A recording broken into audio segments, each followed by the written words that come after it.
In the last video, we set up our foundation plan and we created our full section, and we created the clean fill and the undisturbed earth using detail lines. What we're going to do in this session is we're going to remove that portion of our detail information, and we're going to generate our topographical information through an actual site topography information. The other thing we're going to do is, under the foundation plan, we need to control the view range for this so that we can see the footings and add the additional information that shows how we're supporting our first floor. So let's start with the topography. I'm going to go up to the site plan.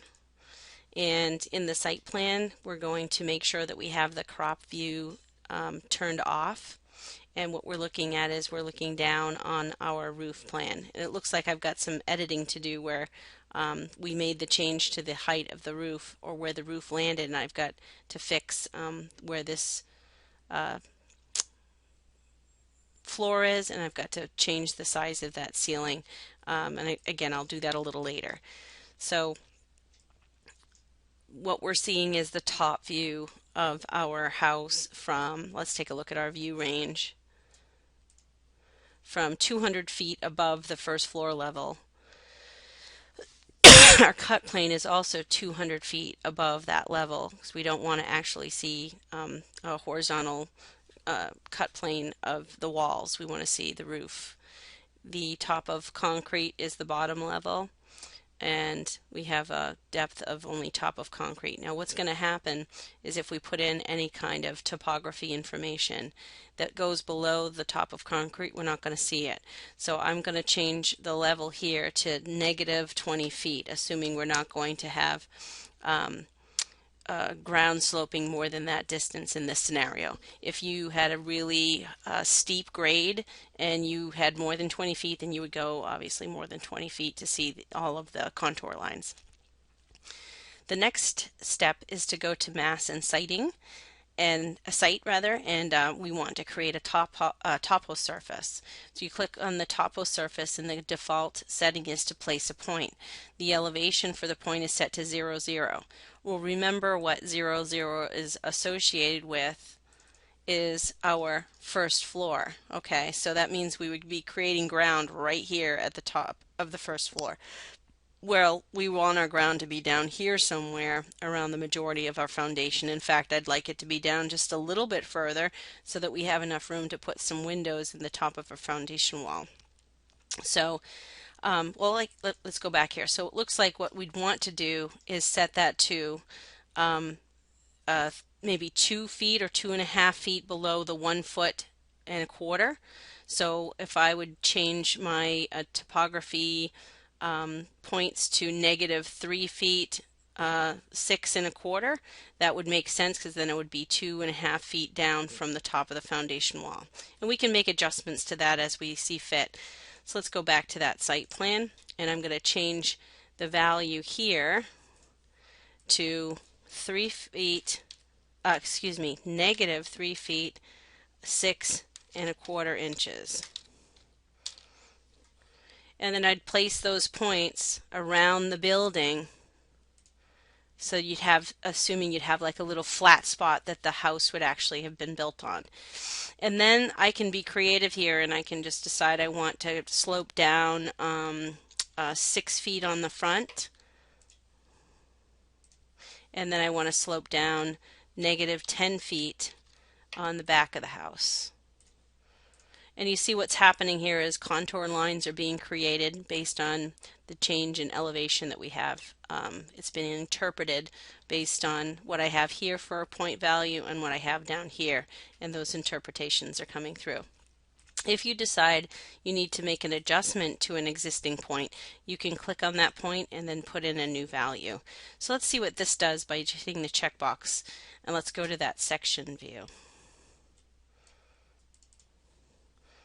All right, so what we're seeing in the section view now is we're seeing our detail line work that we had on our section view, plus we're seeing the actual topography, and see how it comes in as being undisturbed earth, and we have dirt inside of our basement. So I need to do, first step is I need to get rid of what I have here for a undisturbed earth setting, and then I'm going to see if I can make adjustments to by editing the boundary. I'm going to delete some of these lines here and just pick, it's going to let me pick that line, I guess not, so that I'll just draw a line from around here over and then trim that, and then that's going to become my new boundary edge. Oops, I've got a separate line here over too. I've got to trim up too. So then you hit the checkbox and my boundary is taken up a new place. We have to also go back and delete those grade lines and object lines we created. So now we have the clean fill filling the area that makes sense over our undisturbed earth. And we can probably get rid of this arrow now. So we can subtract it and just have that say undisturbed earth in this area. But now we have to take care of removing the ground, the dirt and stuff from the inside of this space. And that's controlled by going back to the site plan and creating what's called a building pad. Now I'm going to type VV and I'm going to turn off my roof. That way I can just see my walls, and I'm going to use my walls to define where the building pad is going to go. This might actually work even better if I go to my foundation view. So let me just see what happens if I go to top of slab instead and hit building pad. Is it going to let me do that? I think it will. So I'm going to hit pick lines and pick the edge of my foundation wall like so. And then once I've got that fully defined, I'm just going to hit the checkbox. And then I'm going to go back to my section. So in my section, this is what was created that's highlighted in blue. It's called a building pad. And where it is just fine. In fact, it fills in this space, but I don't actually want to see the boundary of that pad in here, but I do want to see its effect that it has on the undisturbed earth area. So if I type in VV here in the section view and go under site,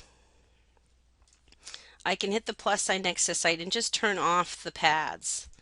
What that will do is leave me with the clean fill kind of hatch pattern beyond, which is really the concrete hatch pattern of the face of the concrete of the footing that we're seeing beyond, but it still works as our clean fill hatch pattern.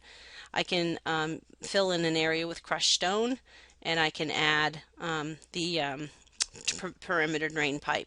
But remember, we're not doing that here in this full section, we're doing it in the detail. So let's go look at that detail again, and we can see that things have cleaned up. So this looks and makes sense now, that we don't have all that undisturbed earth inside of our foundation area. So what needs to happen is this area right here needs to be filled with clean fill. So I would go to the annotate tab. Well, I've got to be active in the view first. Let's create a filled region that is the clean fill, and I would create a rectangle from here to beyond the edge of the border and hit the checkbox. And so we're going to see that stick out beyond there. Now what's going to happen is that masked region is now behind the the clean fill region, so I've got to click on that and bring it to front, and then that corrects that problem.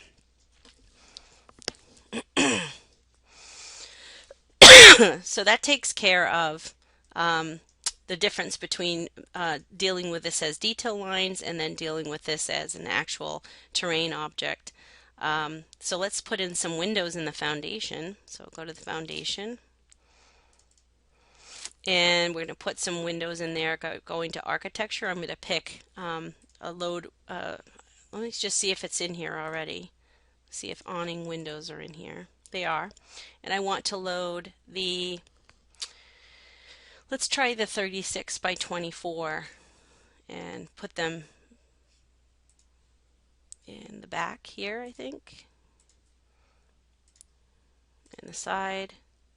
I'm not going to put it in the front. I'm imagining that I'm going to have some shrubs and things for decoration in the front, and we can make adjustments to their exact placement.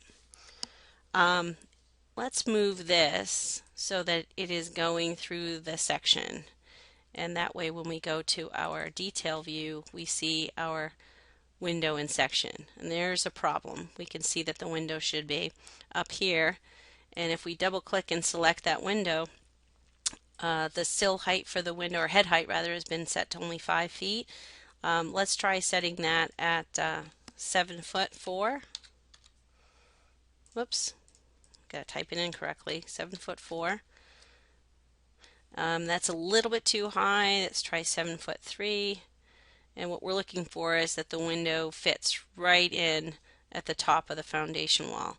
So now that I know that that's a 7'3" head height, I can select all the other windows of that type. So I can right click and choose select all instances in entire project. There's one of the other windows right there, and I can type in that head height of 7'3". There. So if we go to our 3D view, we now have our topography with our windows, and it looks like we want to move that window too, so let me get rid of that one because there's probably going to be a porch here or some kind of deck. So let's go back into that foundation view, and we can't see those windows. The reason we can't see those windows is their sill height is up beyond the 4-foot cut plane, so I'm going to edit the cut plane so it's maybe at 5'6". Now we can see our windows, and I'm going to move this window over so we can get, whoops, enough ventilation and lighting over here on this side. I'm going to leave no windows here because that's where I might put a deck in the future, and let's go ahead and add a few more windows on this side. So those two windows I want to set to the same 7'3" head height, and that should make them appear here. Oh, I'm sorry, there's going to be a deck there, isn't there? So forget it. So maybe we'll consider putting windows here for proper ventilation, but I think that that's going to work for now. So take a look at the next video and we'll add the additional annotation to this view.